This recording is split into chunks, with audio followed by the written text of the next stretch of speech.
ಅವರೇ ನಾವು green earth bio product ವತಿಯಿಂದ ನಮ್ಮ ಒಂದು ರೈತರಾದ ನಾಗರಾಜಣ್ಣರ ತೋಟದಲ್ಲಿ ಇವತ್ತು ಒಂದು ತಿಂಗಳು ಮುಂಚೆ ನಾವು ನಮ್ದು ಒಂದು ಅರೇಕಾ ಪವರ್ ಕಿಟ್ ಕೊಟ್ಟೋಗಿದ್ವಿ.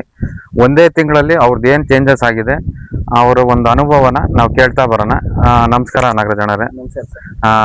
ಈಗ ನಾವು ಒಂದು ತಿಂಗಳು ಮುಂಚೆ ನಿಮ್ಮ ತೋಟಕ್ಕೆ ಬಂದಿದ್ವಿ. ನಿಮ್ಮ ತೋಟದಲ್ಲಿ ಏನಾಯ್ತು, ಕೆಲವು ಪ್ರಾಬ್ಲಮ್ ಆಗಿತ್ತು.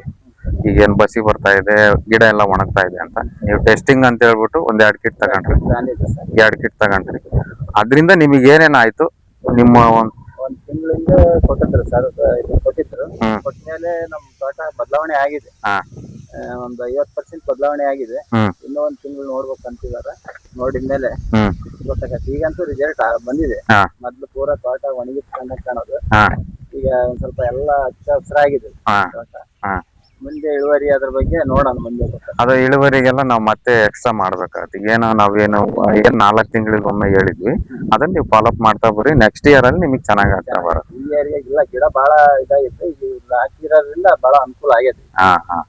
ಚೇಂಜಸ್ ಅಂತೂ ಆಗಿದೆ.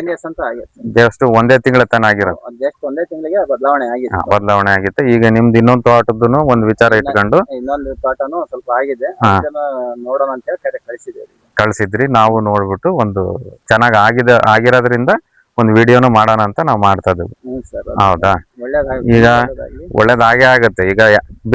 ಈಗ ಯಾರೇ ರೈತರು ನಾವು ನಮ್ಮ ಹತ್ರ ಬಂದ್ರು ಕಾಸ್ಟ್ ಅಲ್ಲಿ ನಿಮ್ಗೆ ಹೆಂಗ್ ಅನ್ಸುತ್ತೆ? ಕಾಸ್ಟ್ ಅಲ್ಲೂ ಕಡಿಮೆ ಇದೆ. ಕಡಿಮೆ ಇದೆ, ಏನು ಬೇರೆ ಇದನ್ನ ನೋಡಿದ್ರೆ ಕಡಿಮೆ. ಮತ್ತೆ ಇವಾಗ ನಮ್ ಸಪೋರ್ಟ್ ಹೆಂಗಿರುತ್ತೆ? ನೀವು ಕಾಲ್ ಮಾಡಿದಾಗ ಇಲ್ಲ ನೀವು ಯಾವಾಗ್ಲೂ ಫೋನ್ ಮಾಡಿದ್ರೆ ರಿಸೀವ್ ಮಾಡ್ತೀರಿ, ನಮ್ಗೆ ಸಪೋರ್ಟ್ ಮಾಡ್ತೀರಿ, ಮಾಹಿತಿ ಕೊಡ್ತೀರಿ. ಅದ್ರ ಬಗ್ಗೆ ನಮ್ಮ ಬಗ್ಗೆ ಬಹಳ ಒಳ್ಳೆ ಇದೆ. Okay sir, okay, thank you sir.